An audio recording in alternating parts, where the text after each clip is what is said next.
todos, sejam muito bem-vindos ao Radar Financeiro, a nova rúbrica de sábado, onde eu trago algumas notícias resumidas, faço a minha opinião e, no fim, também temos os mercados.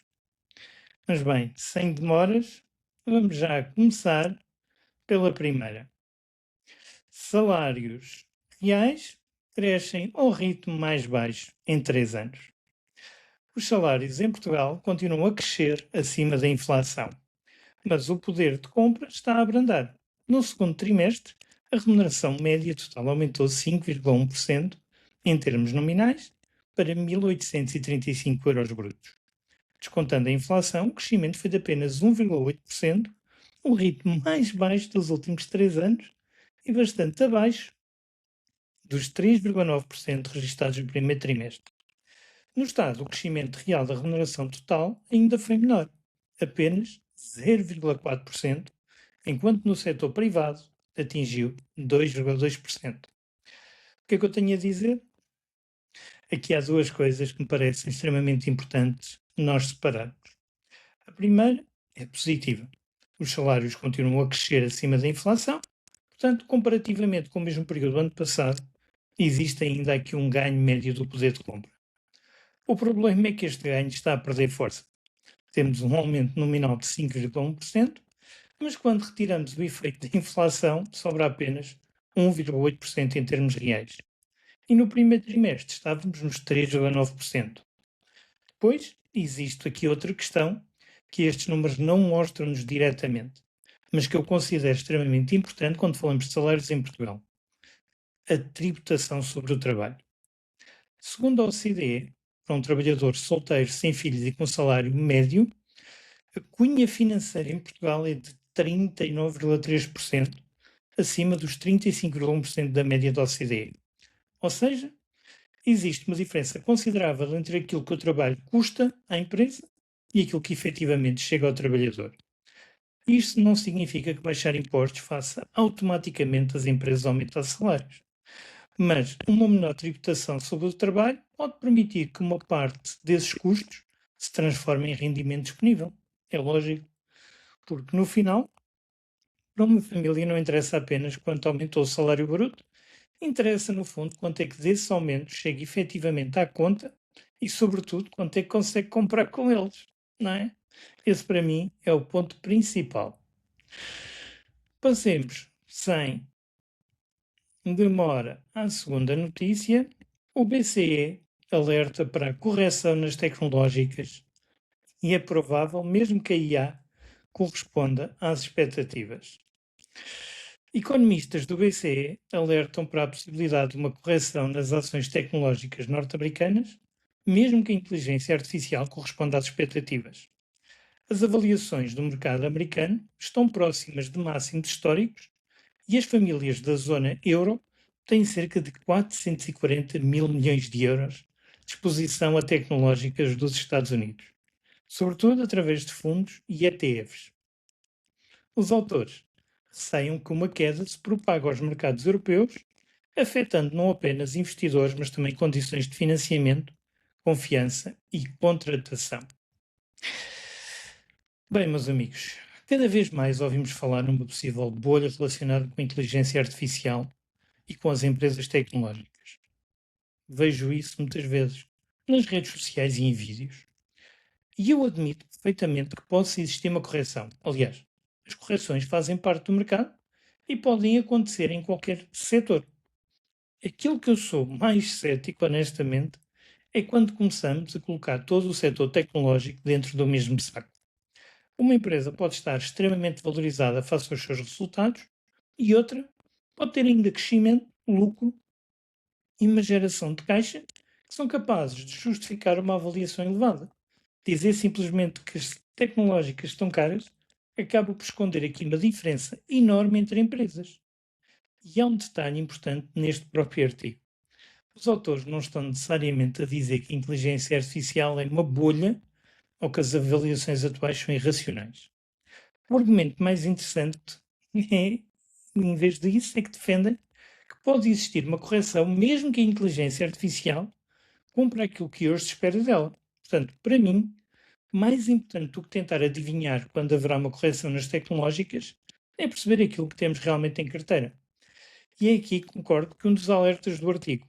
Através dos ETFs e fundos globais, podemos ter exposição bastante elevada às grandes tecnológicas sem termos verdadeira consciência dessa concentração. E diz-me, tu tens essa noção ou estás meio perdido ainda sem saber? Diz-me nos comentários. Sem demoras, passamos para a terceira e quarta notícia, que basicamente é a mesma. Ou seja, foi apresentado o relatório do grupo de trabalho criado pelo governo para estudar a sustentabilidade e uma eventual reforma da segurança social. E as propostas, elas são bastante abrangentes. Os especialistas defendem alterações ao próprio sistema de pensões, mas também um reforço significativo da poupança complementar. Entre as propostas estão os planos de pensões profissionais, com adesão automática, embora com possibilidade de saída deles. Contas individuais de poupança-reforma para crianças e jovens, novos certificados de aforro e obrigações do Tesouro destinados à reforma e até mecanismos que permitam utilizar património imobiliário para complementar o rendimento na velhice.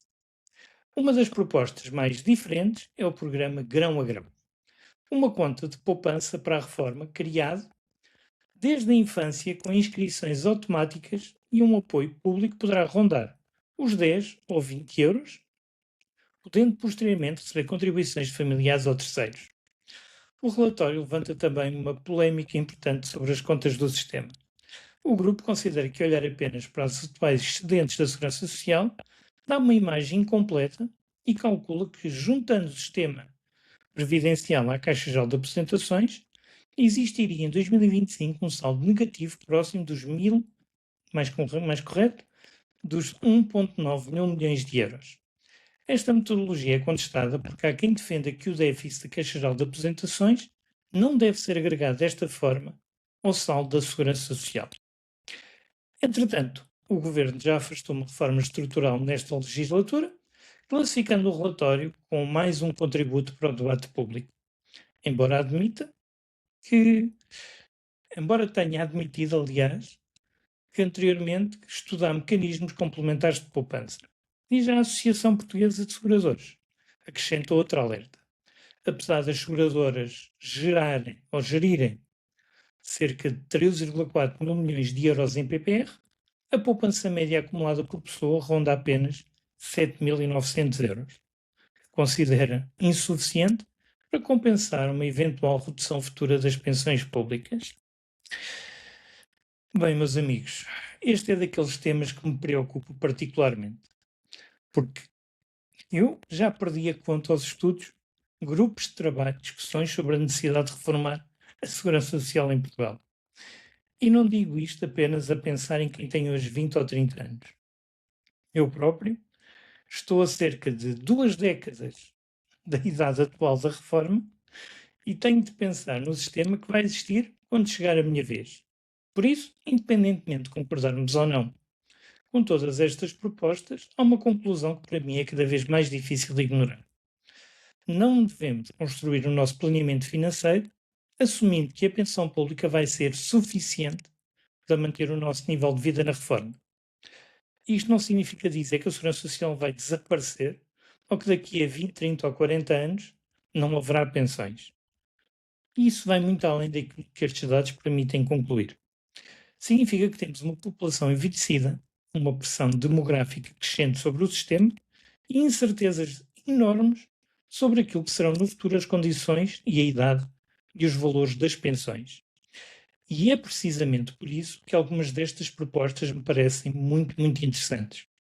Começar a criar hábitos de poupança desde criança, ter planos complementares através de empresas ou criar instrumentos específicos destinados à reforma são ideias que pelo menos merecem ser discutidas.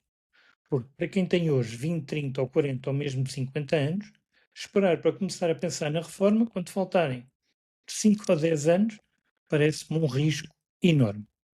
A minha posição é cada vez mais esta. Devemos encarar a segurança social como uma das componentes da reforma, mas construir dentro das possibilidades de cada um uma poupança ou uma segunda componente que depois depende, aliás, só da nossa própria poupança e investimento. E depois existe aqui a parte política.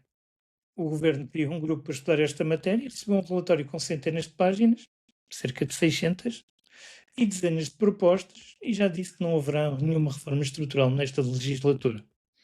Classifica-o como mais um contributo para o debate.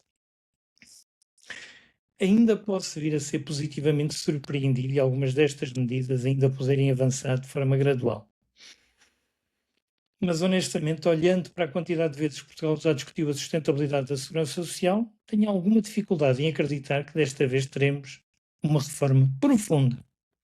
E talvez seja essa mais uma razão para não entregarmos exclusivamente ao Estado a responsabilidade de prepararmos a nossa reforma. Diz-me nos comentários, já estás a preparar a tua reforma ou nem por isso? Tenho curiosidade de saber. Mas passemos já para a quarta notícia. A inflação acelera para 2,9% na zona euro e 3% na União Europeia em julho.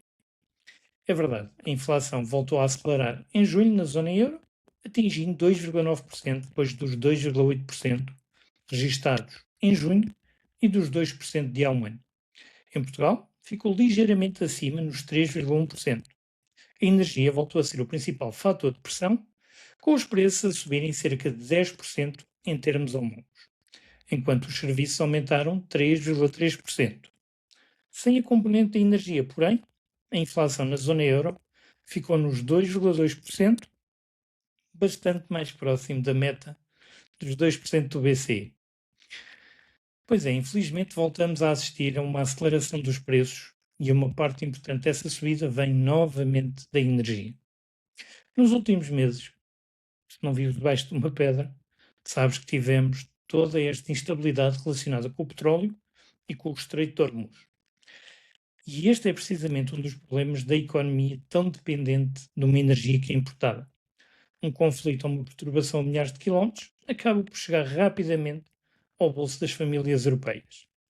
E quando a energia aumenta, o impacto não fica apenas nos combustíveis. Colocamos no automóvel, aumentam os custos de transporte, produção, distribuição e o funcionamento das empresas. E parte desses custos, mais cedo ou mais tarde, vai acabar refletido nos preços de bens e serviços. Mas também não podemos colocar toda a responsabilidade no petróleo, ok? Há aqui um dado que eu considero importante. Tirando a energia, a inflação ficaria nos 2,2%, muito mais próximo do objetivo do BCE. Ao mesmo tempo, os serviços continuam a aumentar 3,3% e são, na realidade, a componente que mais contribui para a inflação total. Portanto, temos novamente uma pressão energética externa, mas ainda também temos alguma inflação interna que não desapareceu. E quem acaba por sentir são as famílias e as empresas. Para as famílias significa perder poder de compra, para as empresas significa custos potencialmente mais elevados, e se esta pressão inflacionista persistir, também pode complicar aquilo que o BCE consegue fazer com as taxas de juros. E tu, notas a inflação na tua carteira ou nem por isso? Próxima, endividamento da economia atinge 283% do PIB em junho. O endividamento do setor não financeiro português voltou a aumentar no primeiro semestre. Em junho, atingiu cerca de 894 mil milhões de euros, o equivalente a 282,7% do PIB. São quase mais 40 mil milhões de euros do que no final de 2025. Cerca de 394 mil milhões correspondem ao setor público e aproximadamente 500 mil milhões ao setor privado. Dentro deste último, aumentou tanto a dívida das empresas como das famílias, com o crédito à habitação a explicar uma parte muito importante do crescimento do endividamento dos particulares. Bem, meus amigos, este é daqueles números, quando aparece assim, ele assusta, é verdade. Estamos a falar de um endividamento equivalente a quase 3 vezes aquilo que Portugal produz no ano. E a notícia não é boa, sobretudo porque continuamos a falar de um aumento de quase 40 mil milhões de euros apenas no primeiro semestre. Mas, por outro lado, também temos de colocar os 283% em contexto. Isto não significa que Portugal tenha uma dívida única e equivalente a 3 vezes o PIB, nem que estejamos perante a máximos históricos. Estamos a falar justamente do endividamento do Estado, das empresas não financeiras e das famílias. E Portugal, deixa que te diga, já teve rácios bem superiores. Portanto, aquilo que me preocupa aqui não é propriamente estarmos perante um recorde, é termos voltado a assistir a um crescimento da dívida superior ao crescimento da própria economia. E depois há uma parte destes dados que toca diretamente. As famílias aumentaram o seu endividamento em mais de 8 mil milhões de euros durante o primeiro semestre, sobretudo através do crédito à habitação. E se tu me segues, ainda a semana que passou, eu falei num episódio sobre o perigo das pequenas dívidas. E acho que esta notícia acaba por ligar muito bem aos princípios desse episódio, porque dívida não é necessariamente má. Como eu disse, uma família compra uma casa recorrendo a crédito, uma empresa financia um investimento produtivo, ou um Estado financiar determinado investimento, são situações banais e completamente diferentes de acumular dívida, simplesmente porque as despesas ultrapassaram permanentemente os rendimentos. O problema começa quando acumulamos compromissos financeiros sem perceber o peso que vão ter amanhã. E isso aplica-se a todos, famílias, empresas e Estado. Podemos discutir quem deve mais, quem deve menos e com que finalidade se endividou, mas há uma regra que atravessa os três. A dívida de hoje compromete uma parte do rendimento da manhã. Por isso, estes 894 mil milhões não são um número para entrar em pânico, mas são certamente um número para merecer muito daquilo que é a nossa atenção. De seguida, a Anthropic espera igualar ou até superar a IPO recorde da SpaceX. A Anthropic, a empresa responsável pelo cloud, prepara uma possível entrada em bolsa, poderá igualar ou até ser superior ao IPO recorde da SpaceX. Isto segundo dados da Bloomberg. A empresa poderá apresentar publicamente a documentação ainda este mês e a operação poderá ultrapassar os 86 mil milhões de dólares captados pela SpaceX. A Anthropic foi avaliada em maio em 965 mil milhões de dólares. Um número bastante grande. Depois de captar 65 mil milhões numa ronda privada. Num montante que teve uma enorme procura de investidores para empresas ligadas à inteligência artificial. Bem, meus amigos, é aqui que eu quero deixar sobretudo um alerta para quem olha para estes grandes IPOs e sente que tem de entrar imediatamente para não perder a oportunidade. Eu, pessoalmente, eu não gosto de entrar diretamente no IPO. Mas calma, que isto não significa que um IPO seja necessariamente um mau investimento ou de que a Anthropic seja uma má empresa. Significa simplesmente que fiz esperar que a empresa comece a negociar, que o mercado tenha algum tempo para encontrar um preço. E neste caso, eu ainda teria mais cautelas, porque estamos a falar de uma empresa ligada à inteligência artificial. Como vimos anteriormente, um setor, se não o mais quente, dos mais quentes no mercado neste momento, com enorme procura dos investidores e avaliações igualmente brutais. Como vimos, a Anthropic ela foi avaliada em 965 mil milhões de dólares, ainda em maio, e já existem estimativas de investidores que colocam uma eventual avaliação em bolsa muito acima deste valor. Quanto maior for a expectativa incorporada no preço, maior será também aquilo que a empresa terá de entregar no futuro para justificar estas avaliações. Portanto, eu não confundiria aqui duas coisas. Acreditar no potencial da inteligência artificial e acreditar que qualquer preço é adequado para investir numa empresa de inteligência artificial. Quem estiver interessado deve pelo menos esperar pela documentação pública do IPO, olhar para as receitas, margens, necessidades de capital, crescimento e riscos, principalmente, para analisar aquilo que é a proposta. Depois, cada um toma a sua decisão. Eu, no resumo mensal de carteira, que vai ser agora no início de setembro, eu vou falar um pouco mais sobre como é que eu olho para a entrada em bolsa de empresas que sofrem IPO e porque é que eu normalmente prefiro esperar e vou, sem adiantar muito, vou mostrar mesmo um caso sobre isso. E diz-me, como eu quero que isto seja interativo, tu investes em IPOs ou mantens-te de fora? Continuando e mantendo esta linha de IA, o BCE alerta que modelos de crescimento europeu está corroído e pede aposta na IA. É verdade. Christine Lagarde alertou que o modelo de crescimento europeu do pós-guerra está a ser corroído e que a Europa não pode voltar a fazer uma revolução tecnológica. Isto é curioso. Como aconteceu na primeira era digital. A presidente do BCE aponta sobretudo dois obstáculos: a fragmentação do mercado único e dos mercados de capitais. Apesar de ter 450 milhões de consumidores e uma forte base científica e industrial, a Europa continua a ter dificuldades em transformar a inovação em empresas de dimensão global, algo que considero essencial na corrida à inteligência artificial. Bem, meus amigos, parece que finalmente a Europa começa a acordar para um problema que, na minha opinião, já devia ter sido enfrentado há muitos anos mesmo. Quando nós olhamos para os Estados Unidos, para a China, ou até para o Japão e Índia, encontramos uma capacidade de tomar decisões, mobilizarem o seu capital e criar escala, aquilo que a Europa muitas vezes não consegue acompanhar. E não é propriamente por falta de dimensão ou de conhecimento, como vimos, a União Europeia tem 450 milhões de consumidores, tem excelentes universidades, excelentes investigadores e uma enorme base industrial e capacidade financeira.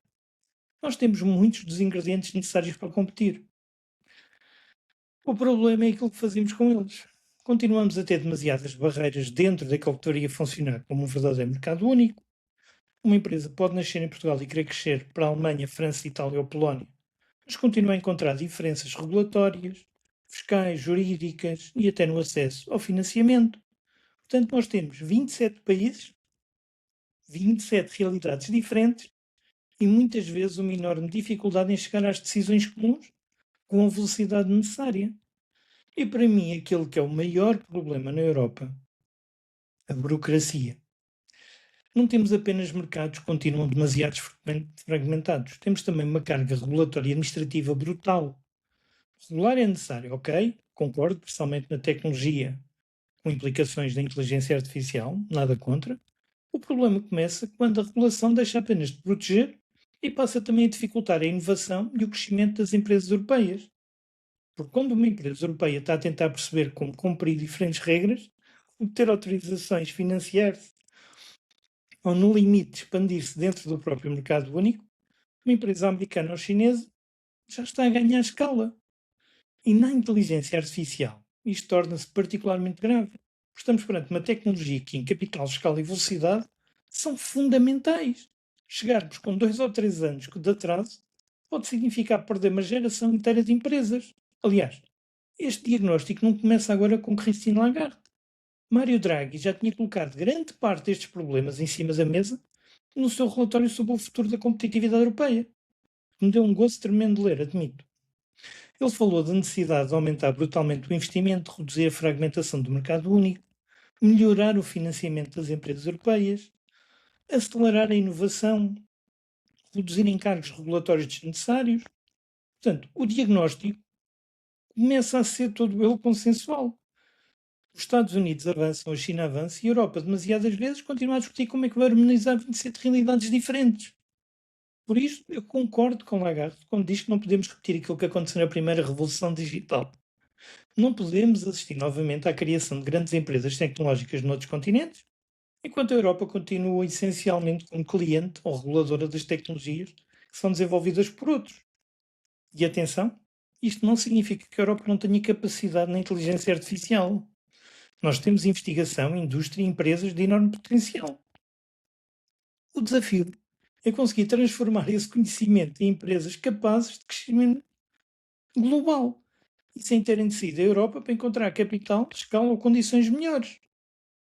Agora falta a parte mais importante: transformar todos estes relatórios de discurso e diagnósticos em decisões concretas, porque reconhecer o problema é relativamente fácil.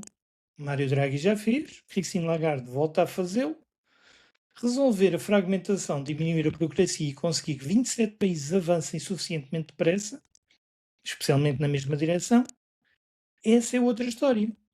E honestamente, vamos ver o que é que vai sair daqui. Eu não sei se vai sair alguma coisa boa, mas cá estaremos para ver. E meus amigos, terminamos com uma curiosidade de uma notícia que eu gostei imenso. Do pasto à blockchain, gado tokenizado é usado como garantia de crédito no Brasil. Pois é, terminamos com esta curiosidade vinda do Brasil. Pela primeira vez, 10 vacas leiteiras monitorizadas digitalmente foram utilizadas como garantia de uma operação de crédito registada na B3, que é a Bolsa Brasileira. Os animais foram avaliados em 120 mil reais e permitiram, aliás, obter 100 mil reais de financiamento. Cada vaca utiliza uma coleira inteligente que acompanha dados como localização, saúde e comportamento, permitindo ao credor monitorizar continuamente o ativo, dado como garantia impedir que o mesmo animal seja utilizado em diferentes operações de crédito. Pois é, eu trouxe esta notícia, sobretudo, como curiosidade, como já disse, porque existe aqui uma tendência muito grande para associarmos imediatamente a blockchain e tokenização às criptomoedas. Mas acredite, a tecnologia pode ter aplicações bastante diferentes no mundo real, nomeadamente no registro, identificação e rastreabilidade de ativos. Neste caso, estamos a falar de algo tão físico quanto uma vaca. O banco deixa de ter simplesmente a informação de que existe determinado animal dado como garantia e passa a conseguir acompanhar dados sobre a sua localização, saúde e condição através da tecnologia utilizada pelo produtor. E isto resolve um problema financeiro bastante concreto. Reduz a incerteza sobre as garantias. Pois, segundo os responsáveis pela operação, uma vaca avaliada em 20 mil reais podia anteriormente ser considerada pelo credor como valendo apenas 8 mil reais enquanto garantia. Vejam bem. Precisamente devido à dificuldade em acompanhar o animal e o seu estado. Nesta operação em particular, 10 animais avaliados em 120 mil reais permitiram garantir um financiamento de 100 mil reais. Portanto, independentemente da tecnologia específica utilizada nesta operação, este é um bom exemplo de como a digitalização e a tokenização de ativos reais podem ter aplicações muito além da especulação financeira. Hoje são vacas, amanhã pode ser outro ativo qualquer a dar como direitos ou garantias. Às vezes a inovação financeira aparece onde menos nós a esperamos. E esta é a realidade. E bem, estas foram as notícias e agora é verdade. Combustíveis. E uma má notícia. Como estão a ver, os combustíveis voltam a subir, o gasóleo aumenta 3,5 cêntimos e a gasolina sobe 2,5 cêntimos. Pois é. Agora, deixo-vos aqui o fecho dos mercados europeus e mundiais. Como estão a ver, com exceção do S&P 500 VIX, se não sabes o que é, um pequeno resumo, o VIX mede a volatilidade do mercado. É o único que aparece a negativo a 3 anos. Todos os outros mercados, sem exceção deste quadro, aparecem com rendibilidades positivas a 3 anos. Isto eu não vos estou a dizer para investirem a 3 anos só porque está positivo. É só para vos mostrar que os mercados, a longo prazo, o resultado é sempre, ou maioritariamente, positivo. Continuando, em mais bolsas, como estão a ver, até o PSI é das que tem maior valorização, com 55%, mas se formos falar de bolsas como a austríaca, o ATX, com 111%, ou até o Budapeste, Bolsa de Budapeste, Hungria, com 160%, ou, inclusive, o Nikkei, sim, o Nikkei com 107%, e a Bolsa Israelita com 125% a 3 anos. Portanto, não nos devemos focar só no curto prazo. Acho que é um bocadinho isso que eu quis trazer isto para vocês. Aqui interessa-nos é o médio e longo prazo. E bem, commodities, eu já trazia isto no resumo da semana e decidi trazer as 5 maiores subidas, no caso as 6, com o London Gas Oil está aqui um bocadinho intrometido em primeiro, mas gás natural, platinum, o Chag, o ouro, a prata e o Brent, ou seja, o petróleo negociado na Europa, como estão a ver, tiveram as maiores subidas esta semana. Não é simpático, mas é o que temos. Do lado das descidas, temos o alumínio, o gado vivo, o cobre, mais gado e os porcos.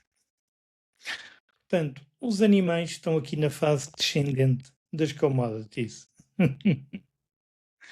E agora, Forex.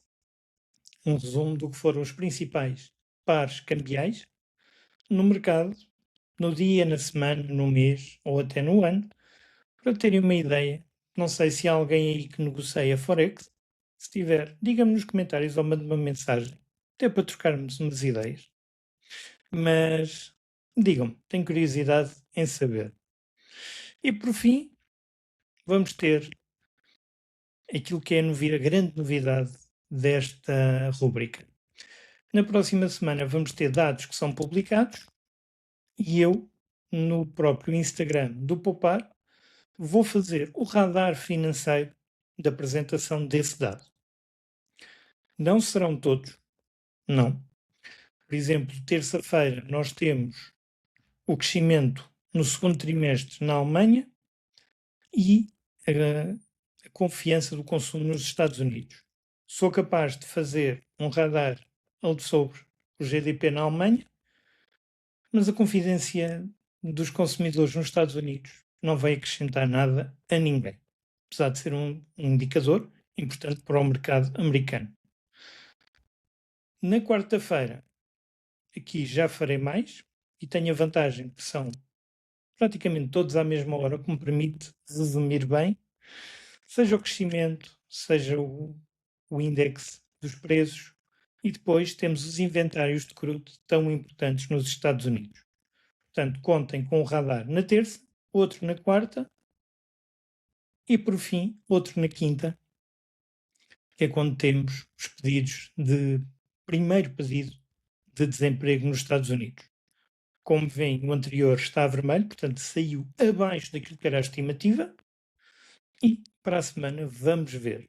E este eu também vou trazer, não mais tardar meia hora, uma hora ou 2 horas, depende da minha disponibilidade também. Vou trazer esse reel, um pequeno reel, só indicar o que é que foi o indicador, qual foi o resultado dele e qual é o impacto. Portanto, 30 segundos, 1 minuto, nada mais, tudo muito simples. E bem, meus amigos, chegamos ao fim e digam-me nos comentários o que é que acharam deste primeiro radar e eu vejo já no próximo episódio. Só uma nota, se aguentaste até ao fim, reparaste que hoje não saiu o episódio, hoje dia 21, eu estou a gravar isto à noite, esse episódio vai sair no domingo, que eu agendei mal. É só por isso. E reparei há bocado, portanto não o vou lançar agora às 11 da noite, quando este vai sair, no sábado de manhã. Portanto fica para domingo. Assim ficam quase todos os dias com um conteúdo. Obrigado e até ao próximo episódio.